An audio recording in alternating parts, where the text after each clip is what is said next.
నటి శ్రీమతి సంగీత గారి ప్రారంభించారు. IVF చికిత్సలో 25% భారీ discount, free doctor consultation, free ultrasound scan. 49 అంటే సంతానం, 49 అంటే సంతోషం. వైఎస్ఆర్ కాంగ్రెస్ పార్టీ అధినేత ఏపీ మాజీ ముఖ్యమంత్రి వైఎస్ జగన్మోహన్ రెడ్డి వైఎస్ఆర్ కాంగ్రెస్ పార్టీ ప్రక్షాళన దిశగా అడుగులు వేస్తున్నటువంటి విషయం అందరికీ తెలిసిందే.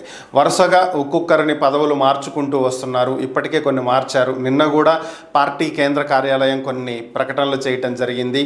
పార్టీ ప్రధాన కార్యదర్శి లీగల్ వ్యవహారాలకు సంబంధించి మాజీ ఏఏజీ అడ్వకేట్ జనరల్ని పొన్నవోలు సుధాకర్ని తీసుకొచ్చి నియమించడం జరిగింది. అలానే పార్టీ పునర్నిర్మాణానికి సంబంధించి జగన్కి సలహాదారుగా ఆళ్ళ మోహన్ సాయి దత్ని నియమించడం జరిగింది. అలాగే మరికొన్ని నియామకాలు నిన్న జరిగినాయి. కర్నూలు జిల్లాకి, నంద్యాల జిల్లాకి, వీటికి కూడా జిల్లా అధ్యక్షులను ఇచ్చారు. అయితే ఈరోజు కూడా మరికొన్ని నియామకాలు జరిగినట్లుగా పార్టీ కేంద్ర కార్యాలయం తెలపడం జరిగింది. ఆ నియామకాల విషయం ఒకసారి పరిశీలించినట్లయితే వైసీపీకి కొత్త రూపురేఖలు కల్పించేందుకు గాను కొత్తగా కొన్ని నియామకాలు జరిగినాయి. వైసీపీ రాష్ట్ర ఆర్టీఐ విభాగం అధ్యక్షురాలిగా ఎమ్మెల్సీ కల్పలతారెడ్డిని నియమించడం జరిగింది. అలాగే వైసీపీ రాష్ట్ర వాణిజ్య విభాగం అధ్యక్షుడిగా కుప్పం ప్రసాద్ని నియమించడం జరిగింది. రాష్ట్ర క్రిస్టియన్ మైనారిటీ విభాగం అధ్యక్షుడిగా బొల్లవరపు జాన్ వెయిస్లీని నియమించారు.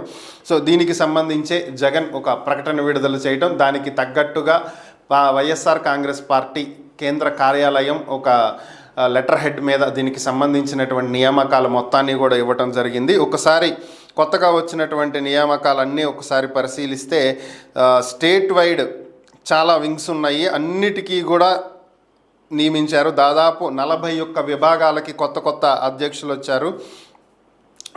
దీంట్లో చాలామంది ఉన్నారు. అన్నీ చూడాలి అంటే చాలా టైం పట్టిద్ది. ముఖ్యమైనటువంటి కొన్ని చెప్పాము, ఒకసారి మొత్తం చూద్దాము. రజక కార్పొరేషన్కి సంబంధించి కార్పొరేషన్ అల్లేము ఇక్కడ రజక విభాగానికి సంబంధించి రంగన్నని నియమించడం జరిగింది. యాదవ కమ్యూనిటీకి సంబంధించి హరీష్ కుమార్ని నియమించడం జరిగింది. దేవనాగ కమ్యూనిటీకి సంబంధించి సురేంద్రబాబు నియమించడం జరిగింది.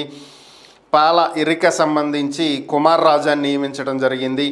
ఇలా ఒక్కొక్క కమ్యూనిటీకి ఒక్కొక్కళ్ళని విభాగానికి అధ్యక్షులుగా నియమిస్తూ వచ్చారు. అలాగే అన్ని రకాలైనటువంటి క్యాస్ట్లకి మొత్తం 41 క్యాస్ట్లకి, బీసీ విభాగాల్లో, మైనారిటీ విభాగాల్లో, ఎస్సీ ఎస్టీ విభాగాల్లో భారీ స్థాయిలో నియామకాలు అయితే జరిగినాయి. వీళ్ళందరూ కూడా రాష్ట్ర అధ్యక్షులుగా పార్టీ నియమించింది.